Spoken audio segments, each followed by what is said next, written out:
di setiap langkah kami, keputusan kami ya Tuhan, sikap kami Tuhan, menjadi berkat bagi kehidupan kami dan menjadi berkat bagi sesama. Terima kasih Tuhan, kami ya Tuhan siap ya Tuhan untuk ya Tuhan mendengarkan firman-Mu, dan sebelumnya kami akan memuji dan memuliakan nama-Mu. Roh Kudus tuntun kami, semuanya hanya untuk hormat dan kemuliaan-Mu.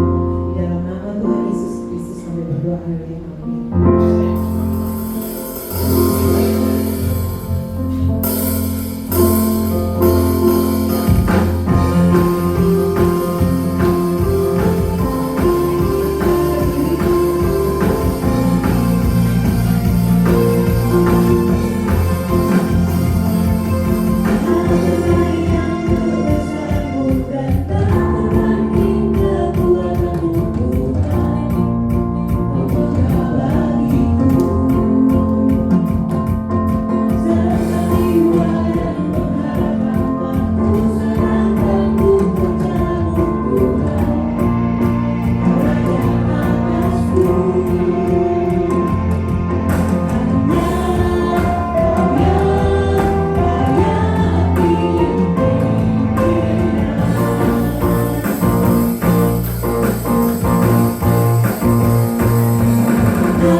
Kami juga teringat setelah murid, namun dengan kebenaran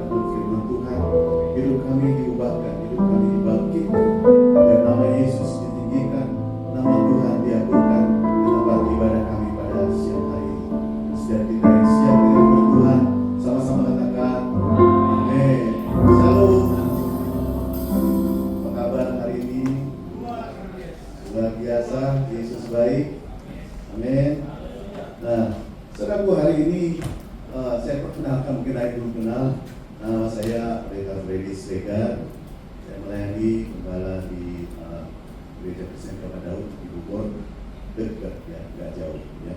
Jadi, saudaraku, hari ini saya kasih tema yang juga menjadi sesuatu yang sangat penting untuk kita hadapi, untuk kita hidupi.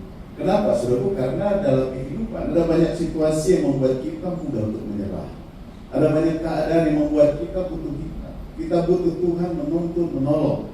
Sama seperti Rasul Paulus, dia ketika menghadapi suatu keadaan, dia katakan, terhadap visi yang dari surga, terhadap penglihatan dari surga, aku tidak akan pernah berhenti untuk melayani Tuhan, karena visi yang dari Tuhan, karena ada tujuan Tuhan yang dia dapatkan. Makanya dia katakan pada Raja Agripa, kalau saudara baca di Kisah Para Rasul, dia tidak mau menyerah dengan keadaan, dia tidak akan kompromi dengan apapun. Nah, saudara, hari ini, saudara, ada satu kondisi yang kalau kita perhatikan, ada banyak orang yang berhenti berjuang, berhenti berusaha, berhenti berusaha, menyerah, putus asa, bahkan tepat sebelum terjadi terobosan, tepat sebelum sesuatu yang dia harapkan itu terjadi. Seringkali kita menyerah atau menyalahkan diri ketika dalam suatu keadaan, lalu tiba-tiba, kenapa ya dulu saya putusin seperti itu ya? Kenapa ya saya harus melakukan sesuatu yang harusnya nggak sabar banget ya? Nah, saudara, itu adalah satu keadaan bagaimana kita berhenti berjuang, berhenti untuk berusaha, berhenti berjuang untuk sesuatu yang baik. Bahkan ada orang-orang yang sudah menikah berhenti berjuang untuk pasangannya, berjuang untuk keluarganya, berjuang untuk anaknya, berjuang untuk keadaan-keadaan yang dia hadapi. Nah, saudaraku, kita belajar bahwa karena sudah tidak sabar, seringkali kita nggak sabar, akhirnya tertekan, kemudian berhenti. Kalau dalam dunia relationship, berhenti mencintai, berhenti untuk berharap. Makanya akhirnya saudara, dia mulai menyerah dengan keadaan, mulai menyalahkan situasi, mulai menyalahkan segala sesuatu. Dia unhappy. Bekerja, melayani di rumah, dia nggak happy. Saudara, kalau orang tadi apa kabar hari ini luar biasa.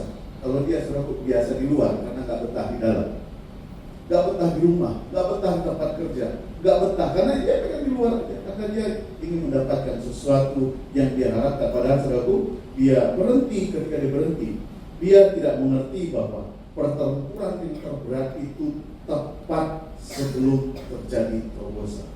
Saudaraku, salah satu bukti adalah kalau saudara mau perhatikan, sebenarnya kegelapan kalau dalam malam itu tepat sebelum matahari terbit.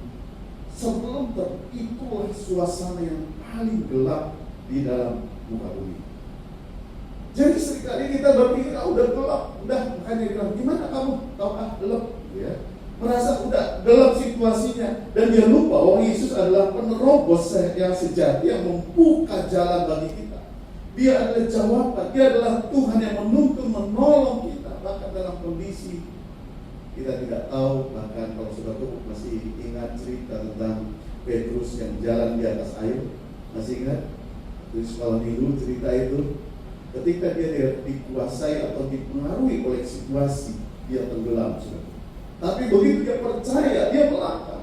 Tapi apa yang terjadi begitu dia terganggu, dia mau tenggelam, tapi Tuhan katakan, ditangkap sama Tuhan Yesus, dia tidak akan tenggelam. Kenapa, saudara? Mudah untuk kita menyerah dengan satu keadaan. Ada lagi situasi kalau kita perhatikan, namanya jalanan. Tadi saya jalan dari Bogor ke sini, biasanya bisa 100, 120, tadi cuma 60, 80. Haleluya. Ya, begitu masuk kita mengerti, Tuhan apa maksudnya ya. Jadi nikmati aja. Kalau nggak sabar pasti bahasa cacat segala macam merobos. Tapi belajar untuk ikutin aja flow. Ikutin aja, tenang aja, alam aja, semuanya akan indah pada waktunya. Tadi kita melihat ada situasi, kalau di slide ini sudah perhatikan situasi yang crowded, ya. Ada lagi bahkan kalau ketika macet parah itu, sudah perhatikan bahkan ada yang menyerah, tidur, ya. Tidur di pinggir jalan itu, saudaraku. Belum lagi ada yang marah-marah. Benar? Kalau dalam dunia kerja, gue dipecat nih, gue nggak capai target nih, gue lolos nih, bukan lulus, lolos artinya siap-siap untuk cari tempat lain. Saudara, belum lagi karena kondisi sudah hektik seperti itu, udah butuh situasi jawaban, sinyal yang mati lagi, untung bukan smartphone. Selalu on, amin. Kok nggak yakin kalau betul? Selalu on. Nah, saudara, kita melihat ini adalah satu keadaan yang kalau kita perhatikan, seperti kalau kita di ayat ini, ya, Mazmur mengatakan begini. Mengapa engkau tertekan, hai jiwaku? Mengapa engkau gelisah dalam hatiku? Berharaplah kepada Allah, sebab aku bersyukur lagi kepadanya, penolongku dan Allahku. Sudah seringkali kita menjadi orang yang tertekan jiwanya, tertekan dengan situasi-situasi. Nah, ketika kita tertekan, jiwa kita tertekan, logikanya jalan, saudara. Beda jalur dia on off. Ketika emosi kita yang naik, logika nggak jalan, nggak nalar. Makanya saudara dikatakan, mengapa kau tertekan, hai jiwaku? Mengapa kau gelisah dalam diriku? Berharaplah kepada Allah. Saudara, berharap kepada Allah artinya dia belajar untuk menenangkan dirinya dalam situasi apapun, dalam kondisi karir belum naik, walaupun situasi gaji belum naik, walaupun keadaan di rumah masih begitu-begitu. Tapi orang yang berharap kepada Tuhan, orang yang menanti-nantikan Tuhan akan dibaharui kuatnya. Itu kata Mazmur. Akan dibaharui kuatnya. Makanya Mazmur mengatakan, berharaplah kepada Allah, sebab aku bersyukur lagi kepadanya, penolongku dan Allahku. Kalau kita perhatikan ayat ini, Mazmur sedang self-talk. Dia sedang mengatakan pada jiwa, berharaplah. Dia udah gelisah, dia nggak tenang, tapi dia kata berharaplah kepada hai jiwaku, Allahku, penolongku. Dia sedang menyatakan kepada pikirannya, kepada hatinya, meneguhkan hatinya, jangan takut, lu itu punya penolong, lu itu punya Tuhan, lu itu punya juru selamat. Dalam kondisi apapun, pasti ada waktunya. Tidak ada di balik awan pasti ada terang. Amin. Di balik situasi yang buruk pasti ada kebaikan. Makanya Mazmur menekankan di situ, dia selalu berharap, lu terus berharap kepada Allah. Nah, selalu belum kita perhatikan lagi janji Tuhan. Satu keadaan yang dihadapi oleh bangsa Israel. Dalam Mika ini disebut Mika 2 ayat 13.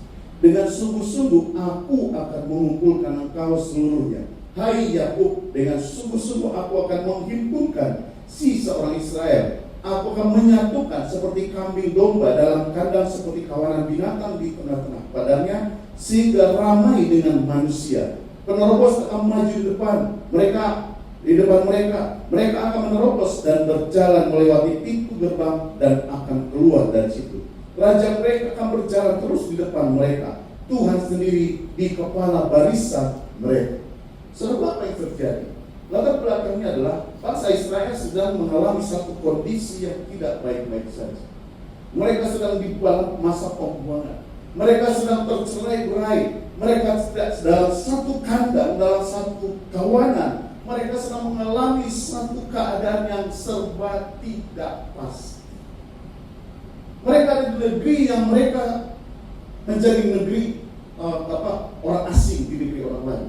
Mereka tidak mengalami kondisi yang baik, tapi apa yang terjadi? Allah mau mengembalikan mereka, untuk mereka dikembalikan kepada apa yang menjadi bagian mereka. Janji Tuhan bahwa Allah menyatukan supaya mereka ada di dalam pengembalaan Tuhan.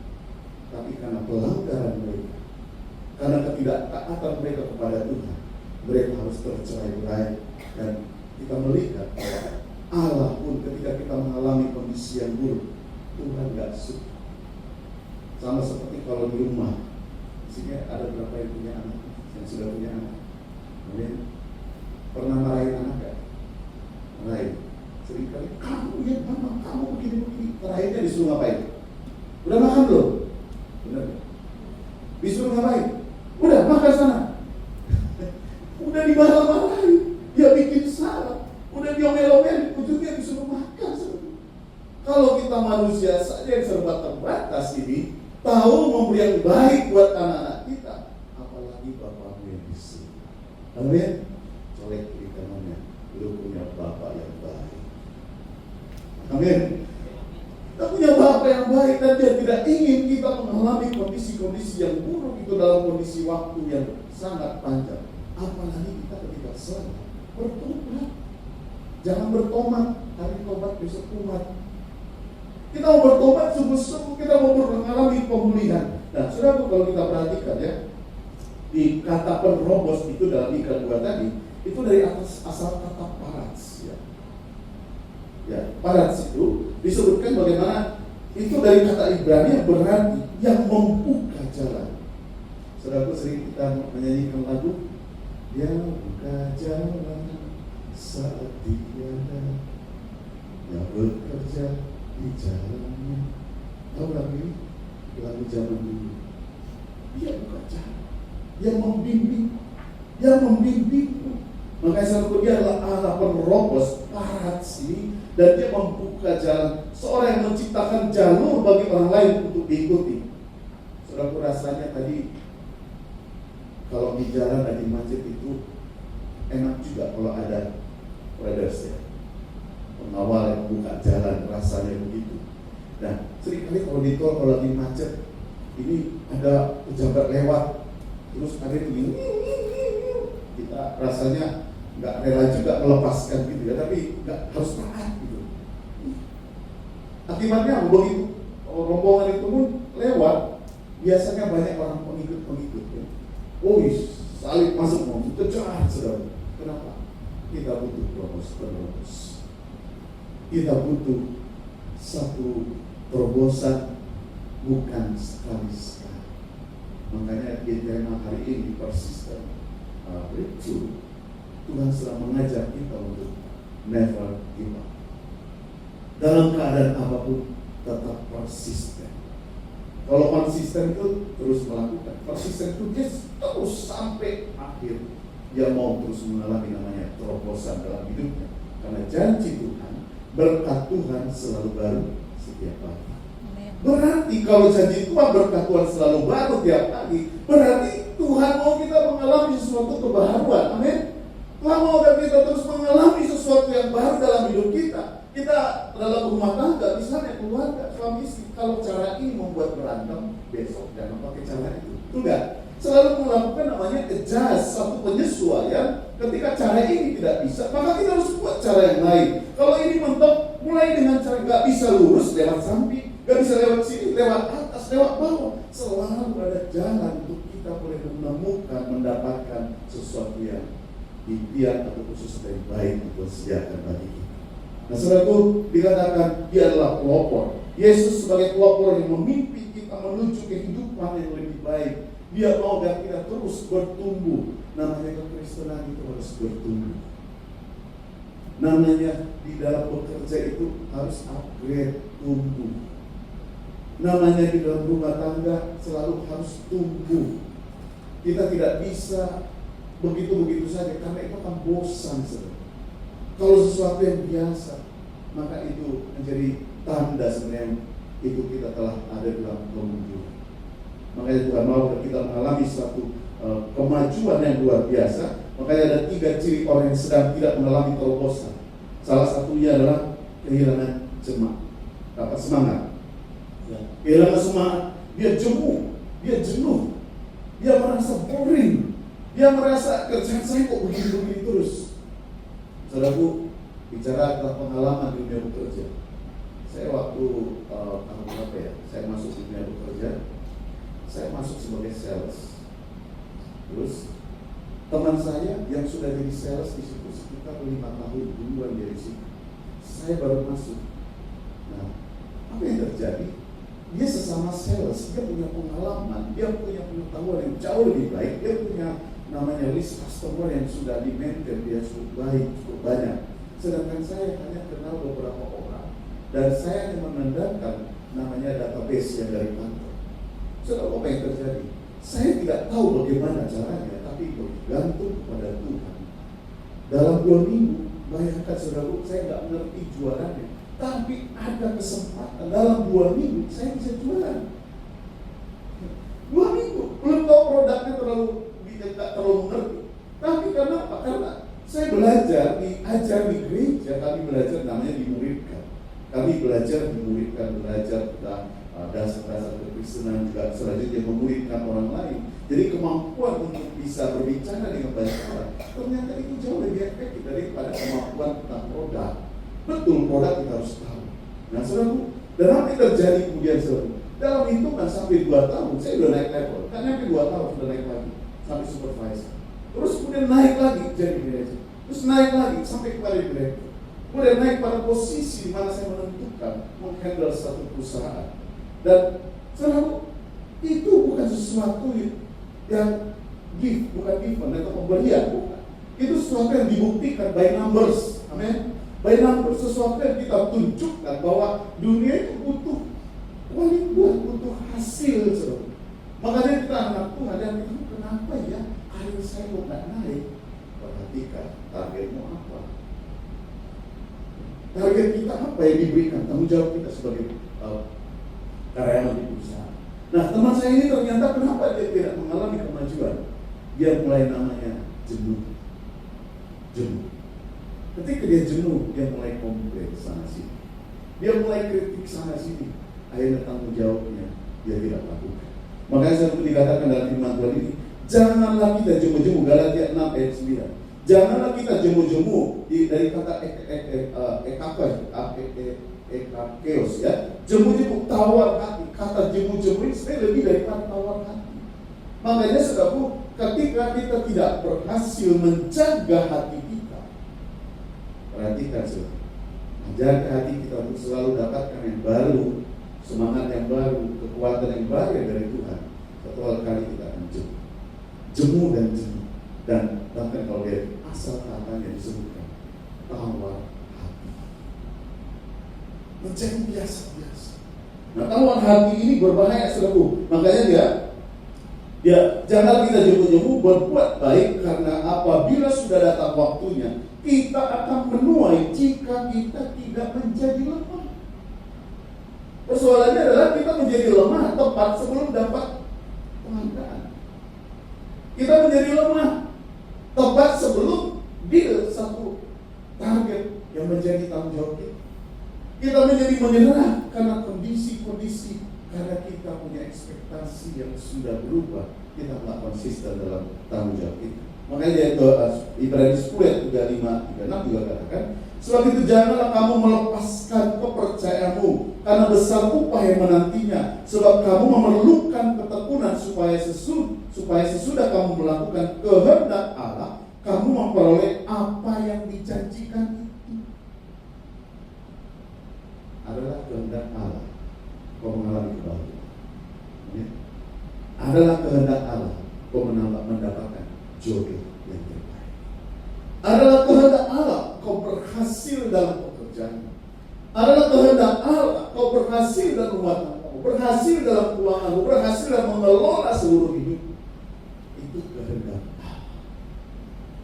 Tapi sekarang kita menjadi jenuh, menjadi bosan, menjadi menyerah dengan satu keadaan. Nah, kemudian yang kedua, kehilangan jati diri. Saudara, di 1 Samuel ini, Daud itu kan dia mau melawan namanya Goliat. Saudara, apa yang terjadi? Raja Saul, ya kamu mau melawan dia, kayak ngeledek sebenarnya. Tapi udah pakai ini juga, dikasih semua perlengkapan senjata itu. Saudara, itu sesuatu yang gak nyaman buat Daud.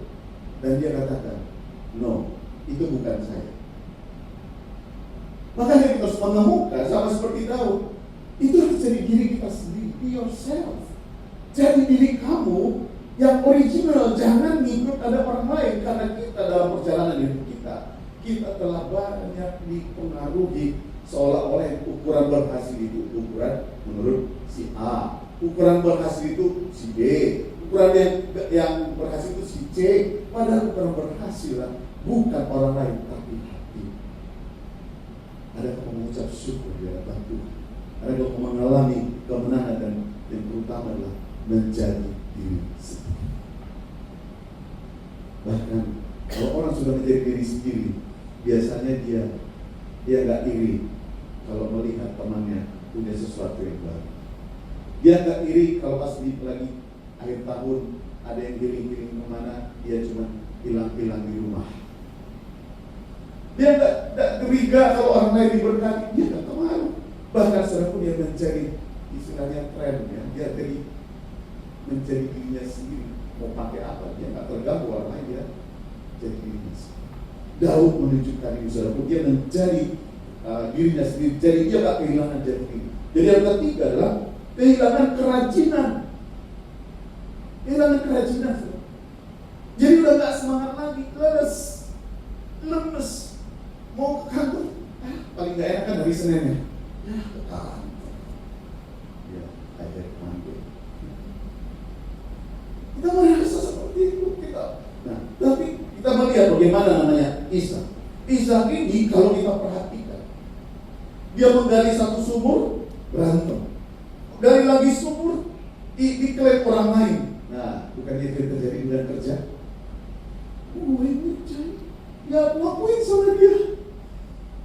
Gue capek-capek, dia dapat nama. Gak adil. Komplain, saudara. Saudara, jangan takut. Apa yang menjadi bagian itu tidak pernah salah alamat. Amin. Allah menyediakan apa yang menjadi bagianmu. Jadi orang yang kehilangan terobosan, tidak mengalami terobosan dalam hidupnya, dia nggak semangat lagi. Dia kehilangan jati dirinya. Dia nggak pede. Kemudian dia kehilangan kerajinan. Dia makin hari bukan makin semangat, makin nggak semangat, saudara. Makanya saudara, kita perlu belajar dari Alkitab. Musa dipakai Tuhan untuk menyelamatkan bangsa Israel. Amin.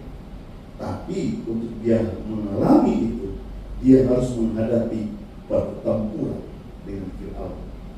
Amin. Daud dipakai Tuhan sebagai raja. Untuk menjadi raja, dia harus terlebih dahulu harus mengalami satu peperangan mengalahkan Goliat. Siapa lagi? Nehemia dipakai Tuhan untuk membangun kembali tembok Yerusalem.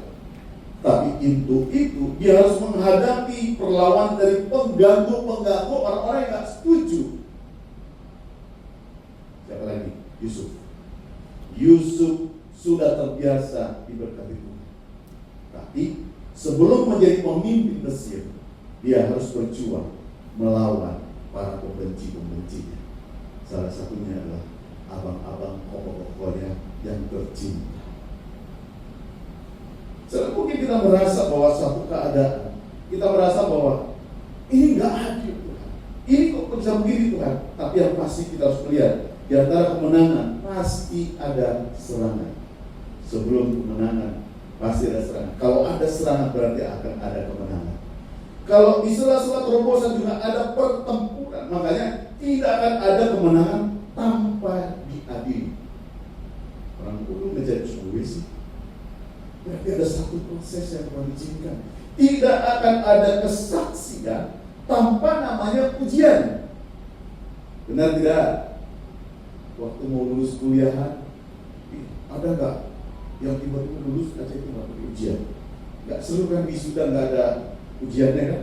Nggak seru saudara. Tidak akan ada kemenangan tanpa pertempuran, dan tidak akan mungkin ada kebangkitan tanpa penyaliban. Makanya hari ini saudara, kita mau belajar lebih luar biasa lagi bahwa kita sangat penting untuk kita boleh menyadari bahwa Allah itu adalah Allah yang setia, karena Yesuslah satu-satunya penerobos sejati. Ayat firman Tuhan katakan, Yohanes 14 ayat 6. Kata Yesus padanya, Akulah jalan dan kebenaran dan hidup. Tidak ada seorang yang datang kepada Bapa kalau tidak melalui Aku. Yesuslah jalan keluar, jalan kemenangan atas segala pergumulan persoalan hidup. Yesuslah jalan keluar atas segala keadaan stagnan yang sedang kita hadapi. Dan kemudian kita melihat kebenaran, dia adalah pembebas yang telah menebus kita dengan darahnya. Kemenangan Yesus membebaskan kita dari hukuman dosa, mau menjadikan kita ciptaan baru. Itu adalah fakta kebenaran, karena ketika kita percaya Yesus, tadinya kita hidup dalam dunia yang gelap, dipindahkan pada kehidupan yang baru. Ya. Satu kehidupan, perpindahan, satu perubahan. Makanya kita mengalami namanya dibenarkan, dijadikan orang benar, dijadikan ciptaan baru di dalam Kristus. Dan kemudian dikatakan hidupnya jalan menuju Bapa. Kita mengalami kehidupan kekal, kehidupan yang ilahi, bukan nanti, tapi sejak kita terima Yesus, kita mengalami kehidupan yang baru, hidup. Satu kehidupan yang membawa kita boleh mengalami kemenangan. Makanya bagaimana supaya kita boleh mengalami persistent breakthrough. Yang pertama, saudara, kalau kita baca di dalam tadi Mika 2 ayat 13, jadikan Tuhan kepala barisan. Artinya apa? Ikut Tuhan, jangan setengah-setengah. Amin. Ikut Tuhan, jangan hari ini ikut, besok gak ikut. Hari ini bersama Tuhan, besok bersama hantu. Hari ini sungguh-sungguh dengan Tuhan, besok sama gue. Karena mengikut Tuhan itu konsisten seumur hidup kita. Makanya jadikan Tuhan kepala barisanmu, apapun persoalanmu, tetap memanggil Yesus. Sekali Yesus, selamanya Yesus. Harapan kita di dalam Dia tidak akan pernah. Jadikan Yesus sebagai kepala barisanmu. Ikut Tuhan sungguh-sungguh. Yang kedua dikatakan Yesaya 30:15, bertobat dan tinggal diam dalam hadirat Tuhan. Artinya kalau cara yang ini tidak berkenan di hadapan Tuhan, cari cara yang berkenan. Lakukan apa yang seharusnya. Lakukan, jangan lagi dengan cara-cara kedagingan kita. Makanya dikatakan di sini, bertobat tinggal diam dalam hadirat Tuhan. Saya masih ingat tahun 89 saya bertobat. Begitu saya bertobat, saya belajar tinggal diam. Dengan apa? Membaca firman 3 bulan khatam Alkitab. 3 bulan saya selesaikan. Terus nanti membaca. Bahkan sampai hari ini masih terus membaca. Waktu yang lalu ada 4 pasal, 3 pasal. Tahun ini kami mendisiplin diri kami membaca Alkitab 2 pasal 1 hari. Every day. Nah, pembelajaran kita memakan firman, menikmati firman itu membuat kita boleh mengalami terus bertumbuh. Nah, saudaraku, bertobat tinggal dia, belajar taat, mendengar tuntunan Tuhan. Yang ketiga, bertindak dengan iman. Saudaraku, di Yesaya 30:16 ini mengingatkan, tapi kamu enggan, kamu berkata, kami mau naik kuda dan lari cepat, maka kamu akan lari dengan lenyap. Katamu pula, kami mau mengendarai kuda tangkas, maka para pengejar akan lebih tangkas lagi. Artinya jangan selalu berpikir cara yang kita miliki, strategi yang kita miliki adalah yang terbaik. Kita selalu mendengar di atas langit ada langit lagi. Di atas sesuatu yang kekinian yang kita rasa ini yang terbaik, selalu ada lagi yang bikin yang baik. Dan ternyata juga kalau kita perhatikan, orang yang survive, orang yang bertahan, orang yang terus maju adalah orang yang adaptif dengan perubahan, dan dia melakukan inovasi. Kalau di zaman yang lalu, dulu untuk bertelepon aja susah, masih pengalaman nggak ngantri jam 9 malam kalau mau telepon lewat wartel. Saya masih mengalami itu.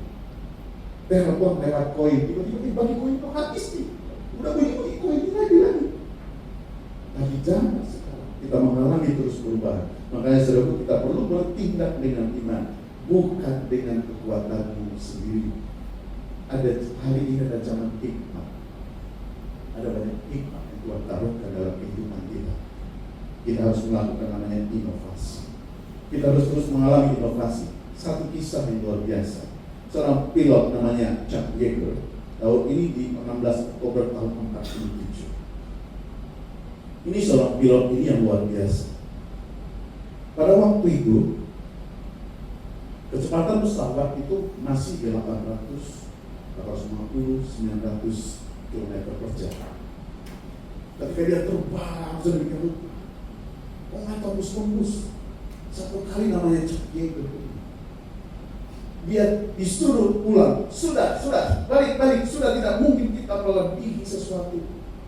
Tapi ada satu keputusan daripada Chuck Yeager. Lebih baik saya mati daripada saya kembali tidak mendapatkan sesuatu yang baik. Dengan satu kondisi yang sangat nekat. Bayangin dengan pesawat yang model ini masih keren nih, ada tutupnya seperti itu. Dia naik suruh dengan kacamata seperti itu. Dia naik, ternyata dia paksa sampai getar itu pesawat suruhnya. Bergetar begitu keras, tapi dia paksa terus sampai naik. Dan beberapa waktu kemudian dia tiba-tiba sudah di atas awan. Dan begitu dia di atas awan, dia mengalami namanya melewati unlimited, tembus 1 meter kecepatan suara. Dan itulah yang diiritasi oleh penerbangan sampai hari ini, yang membuat kalau naik pesawat dari sini kan cuma 1 jam, karena dia terbangnya di atas awan. Sesuatu yang baru kalau tidak ada seorang Chuck Yeager yang menembus, yang memaksakan dirinya untuk satu keadaan. Aku ingin kebaharuan, aku ingin terobosan, aku ingin sesuatu yang tidak biasa-biasa, apapun harga. Makanya saudara, tantangan ini selalu. Mari miliki kegigihan, mari miliki satu terobosan. Saudaraku, kalau kita perhatikan di ayat terakhir, saudaraku, kalau kita baca di Mazmur 35 ini, sebab sesaat saja ia murka, tapi seumur hidup ia murah hati. Sepanjang malam ada tangisan, menjelang pagi terdengar sorak-sorai. Ada kalanya kita harus mengalami satu keadaan yang buruk, keadaan yang susah, keadaan yang stagnan. Kita tidak mengalami naik level, tapi kita belajar satu firman Tuhan ini mengatakan, sebab sesaat saja. Kadang-kadang hanya sesaat Tuhan izinkan mengalami satu keadaan buruk. Namun janji Tuhan dikatakan, seumur hidup yang murah hati, sepanjang malam ada tangisan, menjelang pagi terdengar sorak-sorai. Saudara, dalam terjemahan lain dikatakan, karena kemarahannya hanya sesaat saja, tetapi kebaikannya bertahan seumur hidup. Tangisan mungkin akan ada bertahan sepanjang malam, tetapi kegembiraan akan datang di pagi hari. Apapun keadaan kita hari ini, itu gak selamanya. Yang kekal itu hanya Tuhan.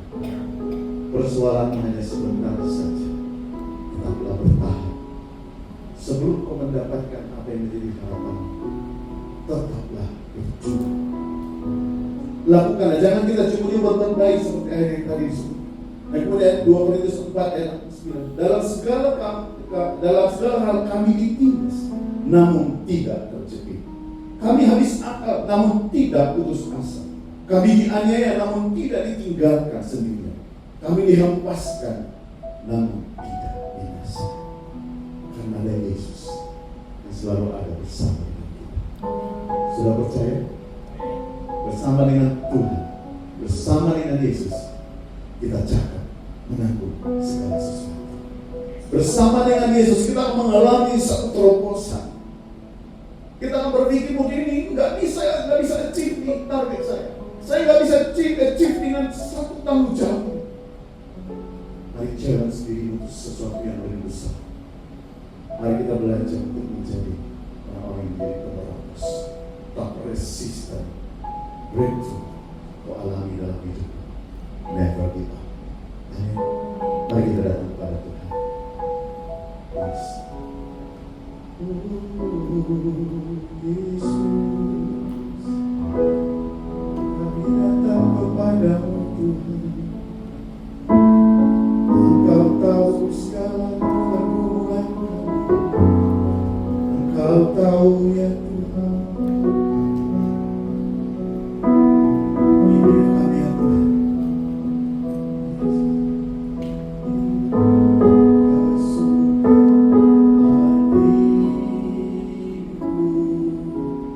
Ku lepas semua aku untuk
Mari kau angkat tanganmu datang kepada Tuhan.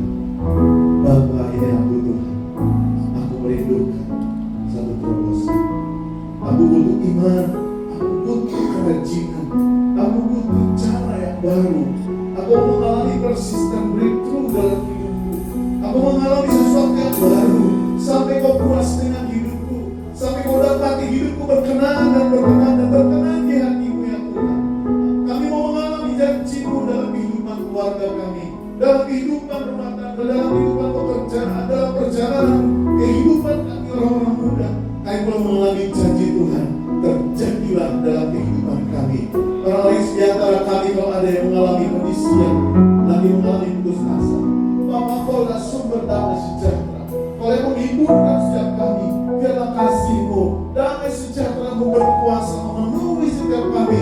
Untuk kami terus bangkit dan bangkit, karena Yesus berjalan di depan kami, menuntut kami. Sang penerobos itu sedang berjalan dan menunggu kami untuk berjalan bersama dengan Dia. Ini kami ya Tuhan, ini kami Bapa.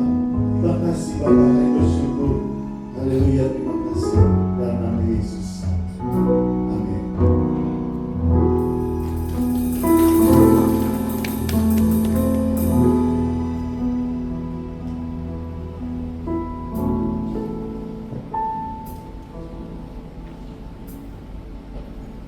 Shalom semuanya.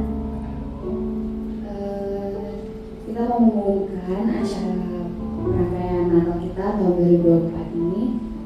Sebelumnya kita mau mengucapkan terima kasih untuk teman-teman yang berpartisipasi dalam menyumbangkan baju dan yang shopping juga di Garasel yang telah kita adakan beberapa minggu terakhir ini. Kita akan mengadakan bakti sosial itu tanggal 26 November. Ini bakti sosial internal.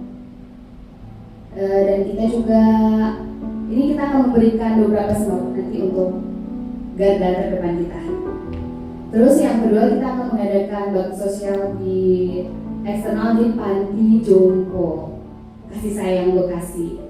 Semoga sumbangan yang akan kita terima itu boleh menjadi berkat untuk teman-teman kita dan untuk opa-oma nanti yang akan menerimanya. Dan kita juga mau mengundang Bapak Ibu dan saudara-saudari semua untuk hadir di acara perayaan Natal Smart Friend yang akan diadakan di tanggal 13 Desember di auditorium pukul 6. Mungkin itu dapat yang kami sampaikan. Kiranya teman-teman bisa dapat hadir ya dengan 13 nanti. Terima kasih.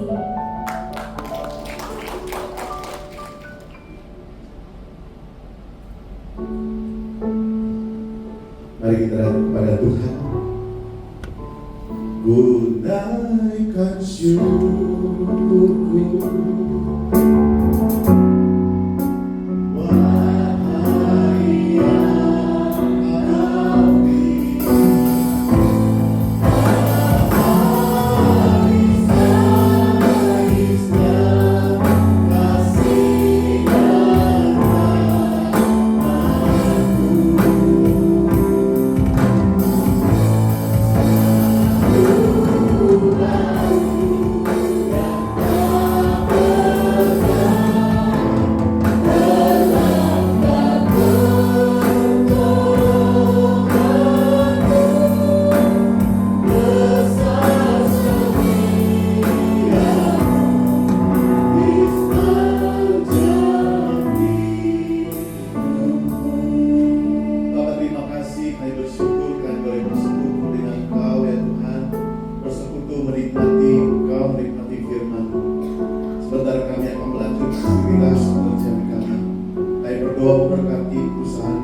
kasih dan Tuhan memberkati perusahaan itu semakin lagi berdampak, bertumbuh dan semakin luar biasa. Dan kalau sebentar kami akan mengakhiri ibadah kami, mari kasih Tuhan, mari arahkan hatimu, mari kedapatan tanganmu. Biarlah kasih sayang Bapa surgawi, kemenangan bersama dengan Yesus Kristus, persekutuan dengan Roh Kudus, Tuhan menghadapkan wajahnya kepada menyinari paling berkat kasih karunia-Nya. Diberkatilah keluar masukmu, diberkatilah